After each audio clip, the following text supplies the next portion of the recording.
रामराम शेतकरी मित्रांनो, पाहुयात काल भारतामधून बांगलादेशमध्ये किती कांदा गाड्यांची एक्सपोर्ट झाली, तसेच त्या एक्सपोर्ट कांद्याला काल बॉर्डरवरती काय बाजारभाव निघाले, बाजारभावामध्ये काल काय बदल झाले, याची सविस्तर माहिती आपण या व्हिडिओमध्ये जाणून घेणार आहोत।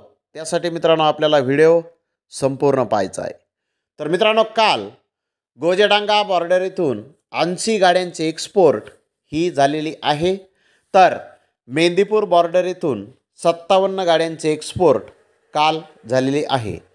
हिली बॉर्डर इथून 16 गाड्यांची एक्सपोर्ट काल झालेली आहे। अशा तिन्ही ठिकाणाहून मिळून टोटल 153 गाड्यांची एक्सपोर्ट काल भारतामधून बांगलादेशमध्ये झालेली आहे। यामध्ये नाशिक जिल्ह्यातील कांदा होता, मध्य प्रदेश येथील नवीन व जुना कांदा होता, नगर जिल्ह्यातील नवीन व जुना कांदा होता, साऊथचा नवीन कांदा होता, राजस्थान येथील अलवरचा नवीन कांदा होता, गुजरातचा नवीन कांदा यामध्ये होता। मित्रांनो, काल 42 रुपयापासून 55 रुपये किलोपर्यंत बाजारभाव काल भारतीय कांद्याला बॉर्डरवरती निघालेले आहेत। काल बाजारभावामध्ये मोठी घसरण ही बॉर्डरवर दिसून आलेली आहे।